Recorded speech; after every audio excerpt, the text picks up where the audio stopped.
No, you did not travel back to December. No, you are not watching the same video that you saw with the scam that was going on about a month and a half ago. This is a new scam. This is a new situation going on with CGC that just came to light today. And this one does involve an insider at CGC. Let's get into this.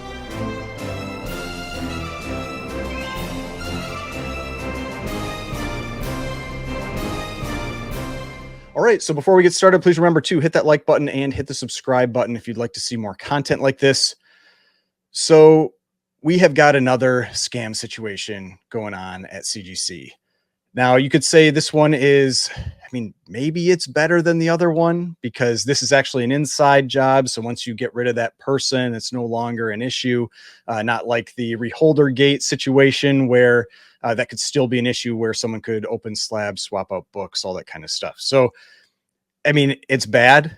It's bad again. Like this is another one of these CGC scam situations that's coming up really close behind the other one. It's not good.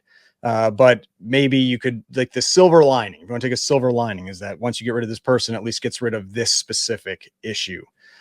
But I was made aware of this by Neo Cards and Comics. He had forwarded a post from Twitter, and that post was this right here from Auburn 35, where here's a new interesting comic book lawsuit filed by CGC that might be of interest. I'll let Paul do the full recap, but here's a preview.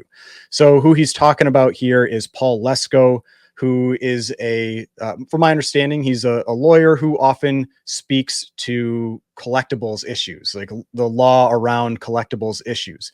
And so if you go over to his Twitter page or X, whatever you want to call it, it says, Paul Lesko, plaintiff's litigator, author of Gastric Bypass, writer of Law of Cards, Hot Chocolate Addict, and Tweets Are Not Legal Advice. But he helps break down this whole story because you've got this big, court document that has all kinds of legal jargon and everything in there. And he helps you, kind of like work through this.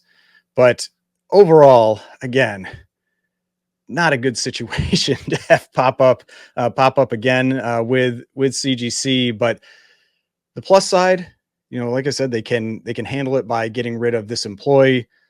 Downside, it's just another black eye that comes out there. But the big difference here with this one versus the other scam is that because this is a court case, you've got names here, you have their eBay pages, pictures, everything. So everything is out there. It is very open and detailed.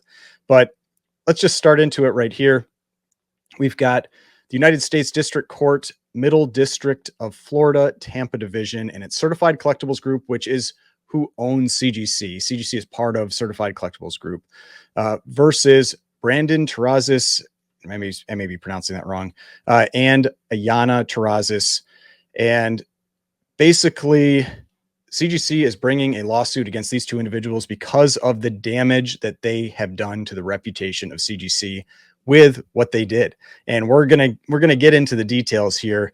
The most important part really up front is this little segment right here that says this is a civil action brought against two employees who abused their roles and privileges at CGC, including converting customers' property, selling collectible materials in violation of CGC policies, and printing CGC labels bearing CGC's name and trademarks in order to improperly label lower grade collectible products as higher grade collectible products with the goal of deceiving innocent members of the public in exchange for ill-gotten profits. So my plain language of that is employee stole other people's books from CGC, books that people had submitted to CGC. Employee violated their collectible sales rules, which I think is going to be interesting to talk about because that's something we don't always see, what's going on the inside of CGC, the rules that their employees have to follow. So violated those rules, and they swapped higher grade labels for lower grade books.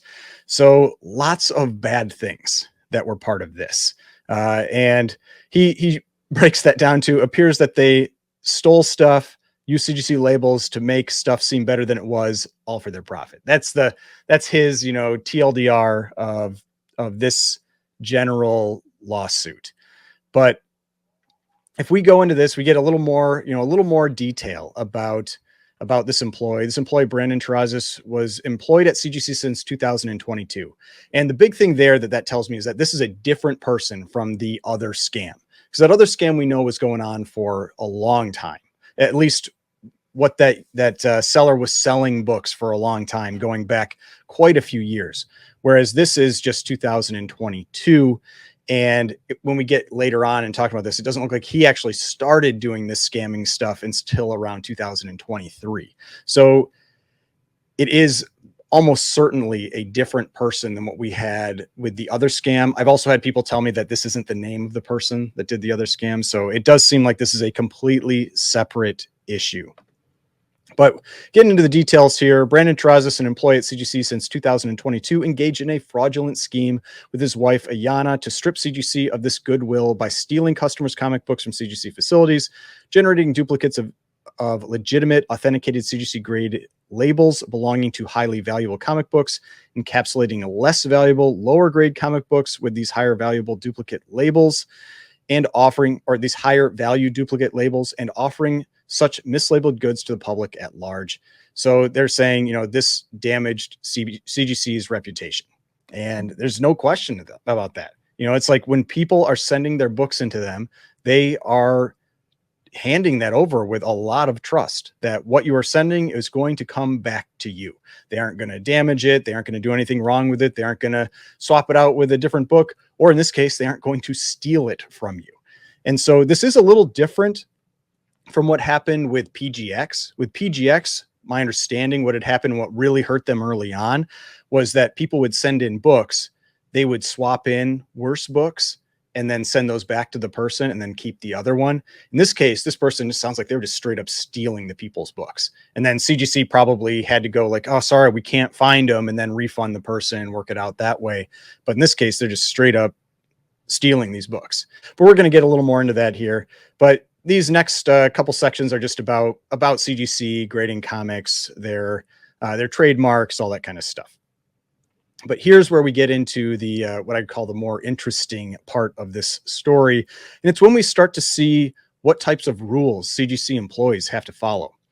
So when you go in here, you go, defendant Brandon Terrazas began working at CGC on or about June 13th, 2022, and provided services to CGC as a comic book grader. So he was actually a grader at CGC. His wife wasn't a grader. She worked in a division that it looks like they did evaluations of probably graded cards that came from eBay. There's a process where eBay they'll validate that the cards are real, that kind of stuff. It seems like that's where she probably worked. But you can see here, they say, as a condition of employment, with the exception of 4 permissible sales per year, CGC prohibits employees from commercially dealing in collectibles, including but not limited to selling or reselling CGC graded comic books online or elsewhere in the marketplace. So this was something that was actually new information to me. I knew that there were some types of restrictions that I had heard were in place, but I never had the details. And this tells us that as an employee of CGC, you are not allowed to be a commercial dealer of collectibles. You are only allowed to sell 4 items per year. And there are very specific rules also that go with that. They have to be from their own personal collection. It says the employee conducts a transaction in a way that does not expose the employee's name or status as an employee, except to the extent necessary to receive payment. So I'm guessing it's not you're not trying to advertise that you're also a CGC employee as part of that sale. Then you've got the employee has to actually coordinate with CGC Human Resources with their intent to sell that item. So you have to actually coordinate that with CGC. It's not just your goodwill on, yeah, I'm only going to sell 4. You have to coordinate that with CGC. And the employee hasn't used any inside information to give them an additional benefit or gain from this sale. And the transaction does not violate any part of the CGC rules or any other company policy. Now, there are a couple other things here. It says, in addition, the employees are permitted to submit for authentication and grading a maximum of 20 of their own collectibles per year at no charge. So that's a benefit they get. It sounds like this person also kind of violated some of the rules here where they were trying to get to use other people's submissions and this kind of thing to get past that 20 item limit. But regardless of that, you're still only allowed to sell 4 items per year. And it says here, at the onset of employment, both defendants were apprised of all CGC rules and were required to agree to them as a condition of their employment. So they knew the rules and they broke the rules. Then it says in or around May of 2023. So they had been there for about a year before it seems like they started doing something. But it says in or around May of 2023, fully aware of CGC's policies and their contractual obligations under CGC rules, defendants began engaging in deceitful counterfeiting scheme designed to deprive customers of valuable books and mislead the public about the quality of these pilfered books, all while willfully violating company policy. In September 2023, CGC initiated an investigation. Ultimately, at first, it sounds like he was saying he didn't do anything. He was denying it, all that kind of stuff. But then in October, he admitted to stealing 23 customer submitted books from CGC's facilities. Later on, you can see that CGC is not sure if that's the limit of it. It could be more. These are just the ones that he has admitted to. And then as part of this scheme, he would take those customer submitted books from a shelf at CGC facilities, place them on his desk, and discard the books' CGC graded wrapping and barcodes. He would then submit them for grading and publicly advertise, consign, or sell the comic books on eBay or at trade shows. It says he received at least $26,895 in revenue from these sales. And the next part's crazy to me. Next part. With respect to 7 of the 23 stolen books, unsatisfied with the grade actually received, Mr. Terrazas swapped in duplicates of CGC branded labels with higher grades, thereby misrepresenting lower grade collectible products as higher grade collectible products. So just think about that. He stole these books, got them graded, didn't get the grades he wanted them to. So he's like, that's not enough free money. I'm going to also swap in labels and try to get more free money. It's like I already broken a couple of rules. I might as well break some more rules. This is one of the things I'm not totally clear how that happened, because if they had already been graded, how did he swap in the labels? Unless he somehow intercepted them before they were encapsulated, or he was somehow was able to be involved in the encapsulation process. But he was a grader, so I don't see how he would do that unless he was somehow cracking open the slabs and swapping them in. But that doesn't sound like what was going on here. So I'm not totally clear how he was swapping in the labels, but that is something else that he did. Then it says he consigned 5 comic books encapsulated with CGC graded labels to Comic Link under his wife's name, 4 of which were stolen and swapped. These included an Amazing Spider-Man 129, Amazing Spider-Man 16, Hulk 181, always Hulk 181, always in these, Batman 251, and Silver Surfer 1. In particular, in October 2023, an email to an outside investigator engaged by CGC, he provided images of 4 of the comic books he had stolen and swapped and remained in his possession. So you can see here, I mean, some of these are not super valuable books. Like you've got the Edge of Spider-Verse 9/8. That's like a $1,200 book. I think it's below 1,000 now. You've got the Green Lantern 87, a 9/0. I mean, that's, I don't know, probably like $700 book or something. But then you've got a 4.5 Hulk 1. That is not a cheap book. That is, I mean, a 4.5 is probably 24,000, somewhere in that range about now. That's a pricey book. That is definitely a more expensive book. Like that alone would almost hit that total number of, profits that he's made. So some pretty serious stuff going on with all of this. So let's keep going down. So it says this went on for 8 pages. They talked about this a lot. And so now we get into the eBay side of things, like where they were selling these books. And so here's an example of one. He was selling under an account that was Terrazas the Collector. So for one, like, if you're not supposed to be selling these items, why do you have your name in your eBay account? Like, I don't know. Like that's one. Okay. So it's like, not the best decisions there, already. But this is, just an example of one book that was being sold on his eBay account. They also had his wife's eBay account that was under Omni Collector. Now I did check and it seems like that is no longer up. Now, or at least the books that were on it are no longer up, because she did still have a couple books that were for sale at the time that these screenshots were taken. So If we go over here, you can see this is the Omni Collector. These are a couple of the books that are on there. There is a 9.4 of this one on the top that's for sale under another account now. So it's possible the account switched. So if we go to eBay and we look up, let's see, Terrazas Action Comics. I don't know if it's the exact same one. Oh, it's down. It's not there anymore. It was up. It was up right before I started. So I don't know if somebody bought it. Let's see. I don't know. Let's check the sold listings. No, it's the person probably took it down. I bet they were getting harassed. Yep, I don't see it here. But it was this book. Well, it was a 9.4. It was a 9.4. So it looked like it was probably similar to this book where the Supergirl art, but it seems like she's actually like his wife is a CGC certified artist. Like she can gold label art on these CGC books. I mean, like that's wild too, that's also involved with this. But there are a couple of these, these books that were done by her. And because you can see the name there in the actual listings. Regardless, we've got the two eBay accounts. It was this Terrazas the Collector and Omni Collector. Those were the two that it was being sold under. But like I said, there was a different one that was up earlier, and I don't see it anymore. But so I don't know if that was a different account or if it's somebody that had bought it and was trying to sell it or whatever. But it isn't there anymore. But regardless of that, now it goes into the details where even after he was fired from CGC, he continued to ask other employees for their free submissions. I mean, so that's why CGC is taking this step. They want to stop this entirely. They want to stop whatever's going on here. These, whether it's fraudulent books or, this person even being associated with CGC anymore. And so, yeah, so they are going after him with this.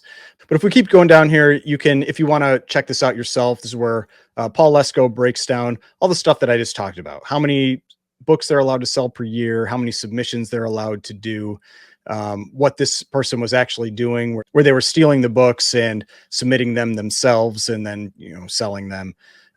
Just everything that this person was doing.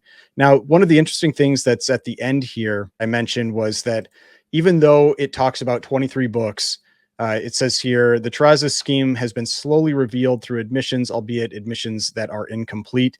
So it implies that maybe there were more books that were part of this. So we don't know. Now, just kind of some additional thoughts on this.